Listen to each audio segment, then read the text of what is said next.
Ya, halo semua. Ya, balik lagi bersama aku di sini dan ya kita nyambung tugas bahasa Inggris ya. Kali ini kita di pertemuan ke-14. Ya, langsung aja. Kita mulai dari vocabulary kayak biasa. Bentar. Ah, untuk kosakata pertama yaitu cube atau kubus ya dalam bahasa Indonesia. Jadi ini kita udah masuk ke bangun ruang ya. Jadi sebuah kubus itu adalah bangun ruang yang punya ini ya, punya 6 apa? 6 anggapnya 6 sisi, terus 8 apa? 8 titik sudut dan 12 rusuk ya. Nah, ini kalau dilihat ini anggapannya ada 6 persegi yang digabung jadi satu bangun ruang ya kalau si kubus ini. Lalu yang berikutnya ada cuboid atau balok. Mungkin sama kayak apa? Sama kayak si kubus tadi, cuman bedanya kalau kalau kubus tadi itu kan dia tuh sama kayak persegi ya. Eh, bentuk sisi-sisinya sama, panjang rusuknya sama gitu ya. Kalau cuboid ini prinsipnya sama kayak persegi panjang ya. Jadi eh, untuk jumlah sisi rusuk sama sama titik sudutnya mungkin sama ya, cuman bentuknya beda. Dia itu lebih ke persegi panjang ya. Nih ya, bisa dilihat di contoh itu untuk cuboid, untuk balok maksudnya. Lalu ada pyramid. Pyramid ini sebenarnya ini limas ya sebenarnya ya, bukan piramida. Kalau dalam matematika ini limas. Nah, jadi limas itu misalkan ya, kita punya satu bangun ya. Lalu dari satu titik, semua titiknya itu ditarik garis. Lalu semua garis itu bertemu di satu titik. Nah, itu titik itu menjadi satu titik baru ya. Nah, dari titik baru itu kita selesaikan itu dapat satu bangun ruang dan itu dinamakan dengan limas. Nah, ini ada contoh ya. Ini limas segi 4 ya. Nah, baik untuk limas. Wah, contohnya bahasa Indonesia yang ini. Lalu ada prism. Prism atau dalam bahasa Indonesia itu artinya prisma. Ya. Mungkin agak mirip sama limas tadi, bedanya kalau limas tadi kan anggapannya bangun datarnya cuman satu ya. Kayak yang tadi kan limas segi 4 berarti ada satu segi 4 di bawah, lalu ada titik-titik sudut itu bertemu di puncak di atas ya, membentuk limas segi 4. Nah, kalau prisma itu dia ada dua ya, bukan nggak cuman di bawah, tapi ada di atas juga. Nah, lalu titik-titik atas dan bawah ini saling bertemu, maka dia membentuk suatu bangun ruang dan itu disebut dengan prisma. Ini ada contoh-contohnya ya, ada prisma tegak segi 4. Ini bisa jadi balok atau kubus ya, ini yang pertama. Dan ini prisma tegak segi 3, ini prisma tegak segi 5, ini prisma condong segi 5, dan prisma tidak beraturan. Sebuah prisma itu nggak mesti ini ya, nggak mesti sejajar atas sama bawahnya. Kalau nggak sejajar itu dia biasanya disebut prisma tidak beraturan ya. Tapi kebanyakan yang keluar di soal itu prisma tegak sih, bukan yang tidak beraturan. Kayak gitu. Untuk prisma, lalu kita punya cylinder atau dalam bahasa Indonesia itu artinya tabung. Ini bukan ya. Nah, silinder atau tabung itu sejatinya sama kayak prisma, bedanya prisma tegak ya, bedanya bangunnya itu lingkaran. Nah, kalau yang prisma tadi kan bangunnya itu bangun yang bersegi ya, segitiga, segi 4, segi 5 dan seterusnya. Tapi kalau tabung itu bangun datarnya itu adalah lingkaran ya. Ini bisa dilihat di sini ya. Dan juga unsur-unsurnya. Dia punya jari-jari, punya diameter kayak lingkaran pada umumnya. Dan karena ini bangun ruang, dia punya tinggi dari tabung itu. Baik, itu untuk tabung. Lalu kita punya yang namanya sphere. Sphere atau dalam bahasa Indonesia itu artinya bola ya. Bola itu adalah anggapannya sebuah lingkaran yang dibentuk sedemikian rupa menjadi sebuah bangun ruang ya.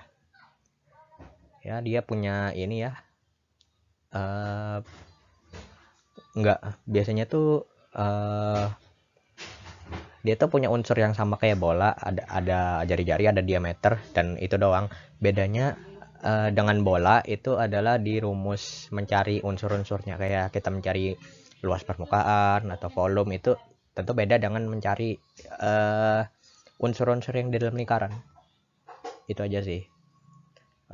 Itu untuk sphere. Lalu kita punya cone atau kerucut. Jadi kerucut itu dasarnya sama kayak limas ya. Bedanya limas ya, yang tadi, yang piramida tadi.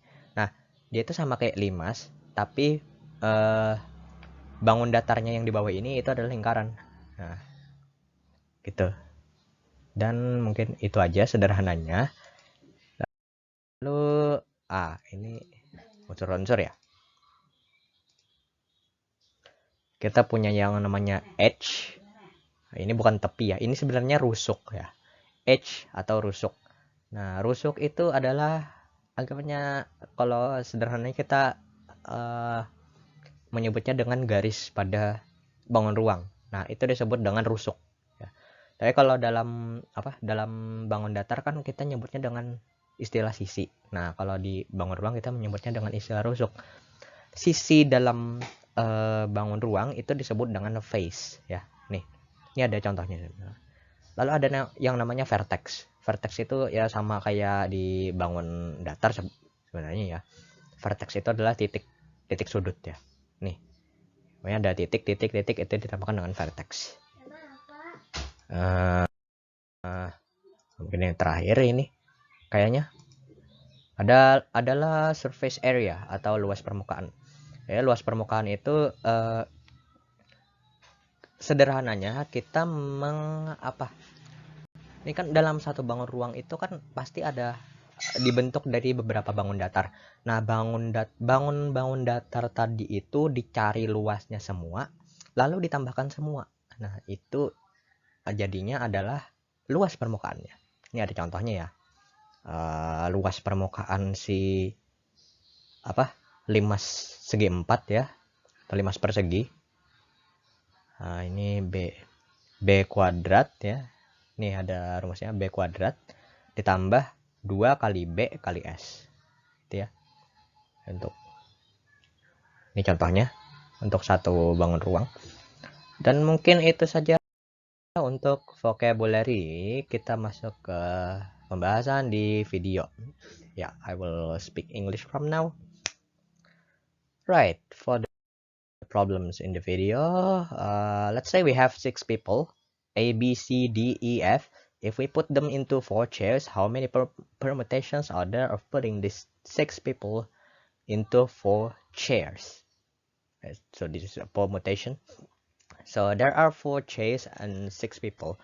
The first chair, we could 6 people could sit in the first chair, and for the second chair, the first person already let's say first person already sit in the first chair, so we have 5 left. Okay, so there are 5 possible persons in the second chair, and for the third chair there are 4 possible persons that could sit there, because the first and the second already occupied the first and the second chair. And the fourth chair, there are 3 possible person that could sit there. Like before, the first and the third, the first, the second, and the third already occupied their own chairs. So there are 3 people left. that could sit in the last chair. We multiply this to get the number of different ways of them to sit, and it will be 6 times 5 times 4 times 3, and it will be 360. Right, so this could be this could be written in permutation. So the formula for the permutation is n permutation r, and this will be n factorial divided by inside the bracket is n minus r close bracket factorial. So if we use the previous example, the n will be 6 and the r will be 4. So 6 permutation 4 will be 6 factorial divided by open bracket 6 minus 4 close bracket factorial, and it will be equal to solving this, we got 360. So the permutation of this problem is 360. And then that's for permutation. We also have combination. Yeah, combination is let's say if we didn't care or if the order didn't matter. Okay, so the formula for combination is n combination r, or this we could write it as this, and the formula is n factorial divided by r factorial times open bracket n factorial n minus r close bracket factorial, and c is the number of combination, n is the total number of objects in the set, r is the number of choosing objects from the set. So let's say if the orders didn't matter in the previous example, it will be 6 combination 4, and solving this we got 15, right? So if the orders didn't matter, the combinations of those are 15 ways. And maybe that's it for the video. We move on to the book, which is chapter 5, example 7. Student ID numbers all have 8 characters. The first 2 characters are different letters chosen from the letters A through F. The remaining 6 characters are digits from 1 to 9, which can be repeated. How many different ID numbers are possible to create? So from the problem, there are 6 slots. There are 8 characters, and the first 2 are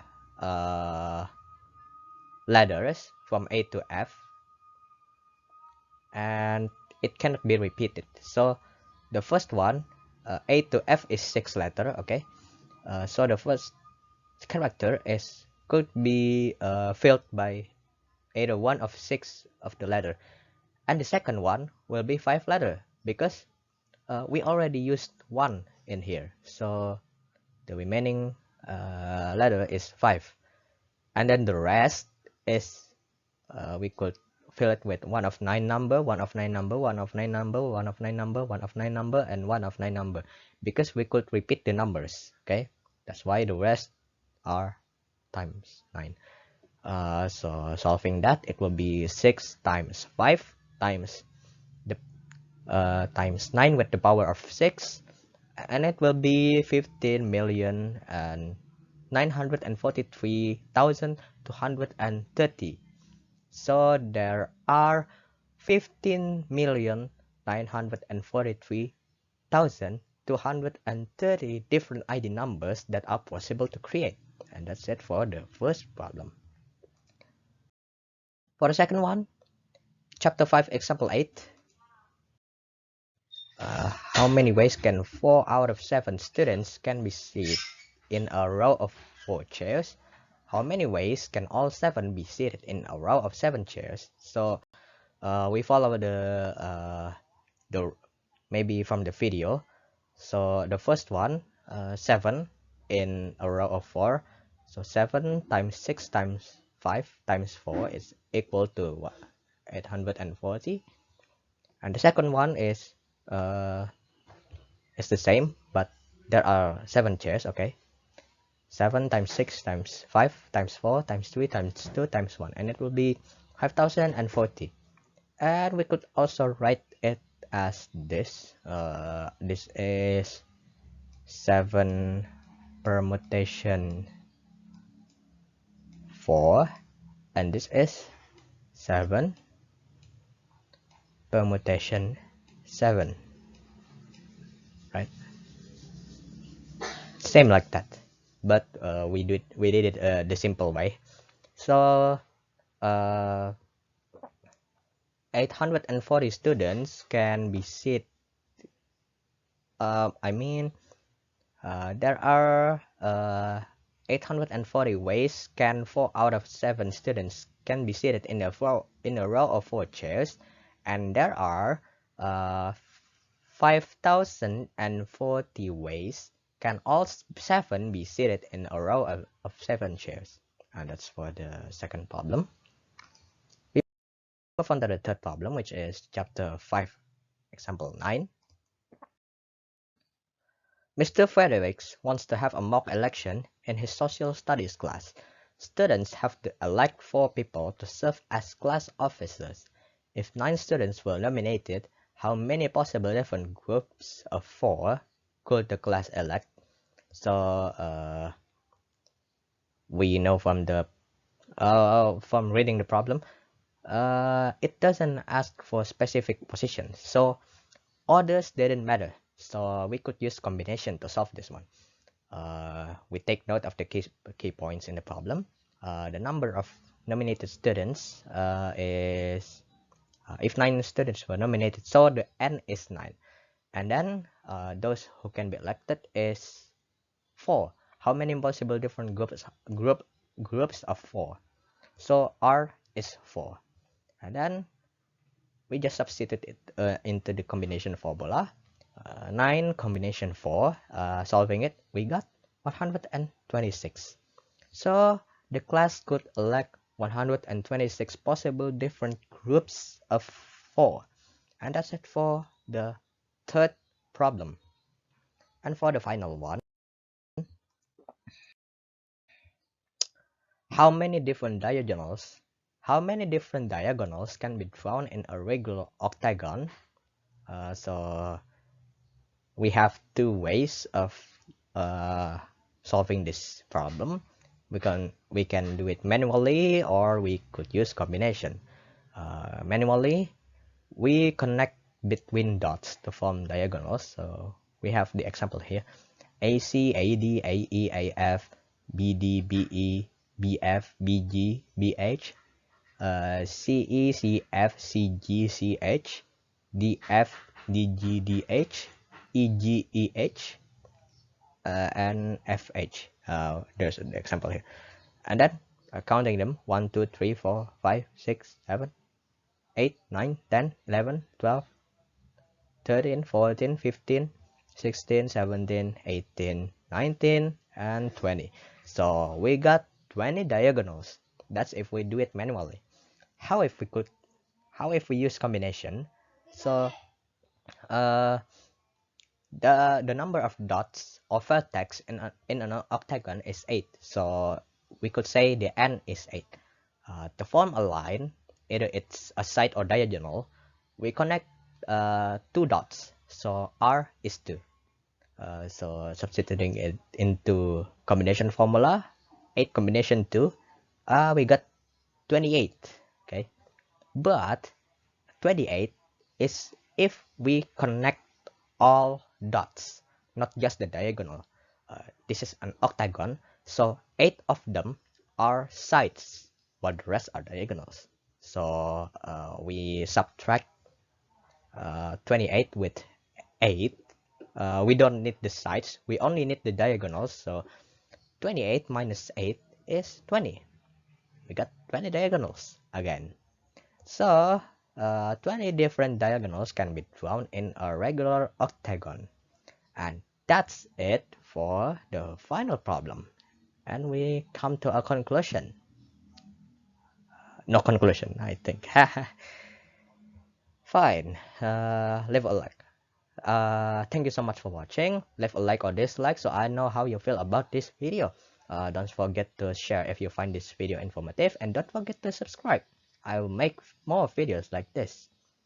And maybe that's it. See you at the next lesson. Goodbye.